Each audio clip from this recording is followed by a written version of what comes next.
আসসালামু আলাইকুম এভরিওয়ান, কেমন আছো তোমরা সবাই? আজকে অনেক মাস পর তোমাদের সাথে একটা টেক্সচার পেইন্টিং শেয়ার করব। আমি রেফারেন্স পিকচার দেখে একটা স্কেচ করে নিয়েছি। এরপর এই তিনটা কালার মিলিয়ে আমি পাতার অংশের রংগুলো করব। আমি কালকে অ্যানাউন্স করেছিলাম যে আমি টেক্সচার পেইন্টিং নিয়ে একটা সিরিজ শুরু করতে যাচ্ছি। আজকে সিরিজের প্রথম পেইন্টিংটা তোমাদের সাথে একদম ডিটেইলে স্টেপ বাই স্টেপ শেয়ার করব। আশা করি তোমাদের ভালো লাগবে। আমি সম্পূর্ণ পাতার অংশের কালারগুলো আগে করে নিব। আর বেস কালারে আমি ইউজ করেছি হচ্ছে বার্ন সিয়েনা, ইয়েলো অর্কি আর হোয়াইট কালার মেবি। এগুলোকে মিক্স করে আমি এই কালারটা বানিয়ে নিয়েছি। হোয়াইটের প্রপোর্শনটা অবশ্যই বেশি হবে এই ক্ষেত্রে। কিছুটা ব্রাউনিশ ক্রিম কালারের মতো মেক করেছি। আর এরপর আমি মনেস্ট্রা গাছের যে পাতাগুলো সেগুলোতে মেইনলি টেক্সচার আর্ট করব। আমি জানি না কেন আমার কাছে এই পাতার শেপটা অনেক বেশি রয়্যাল মনে হয়। আমার টেবিলেও কিন্তু এই গাছটা আমি রেখেছি।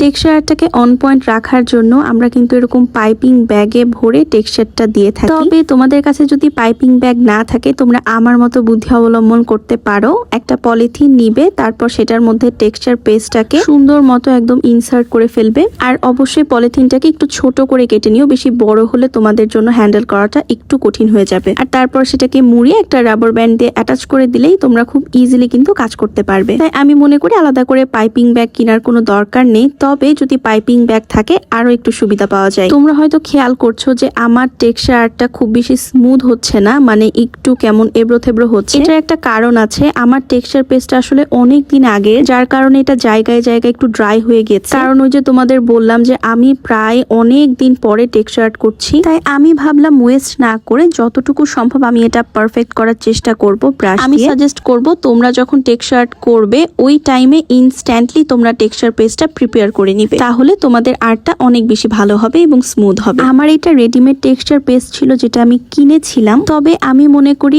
এই কিনাটা আসলে একটা ওয়েস্টেজ। তোমরা যদি বাসায় বানিয়ে নাও অনেক অল্প খরচে আসলে বানিয়ে ফেলা যায়। তো পরবর্তীতে আমি যখন বাসায় বানিয়ে ইউজ করব তোমাদের সাথে রেসিপিটাও শেয়ার করে ফেলবো। আর তোমরা যদি ইতোমধ্যে টেক্সচার পেস্টের একদম দারুণ কোনো রেসিপি ট্রাই করে থাকো নিজে নিজে, আমাকে অবশ্যই কমেন্টে একটু দিও। আমি তোমাদেরটা দেখে দেখে ট্রাই করবো। অ্যাজ আর্ট একটা লার্নিং প্রসেস অলওয়েজ। আমি তোমাদের থেকে শিখবো, তোমরা আমার থেকে শিখবে, এইটাই কিন্তু হওয়া উচিত। আচ্ছা যাই হোক।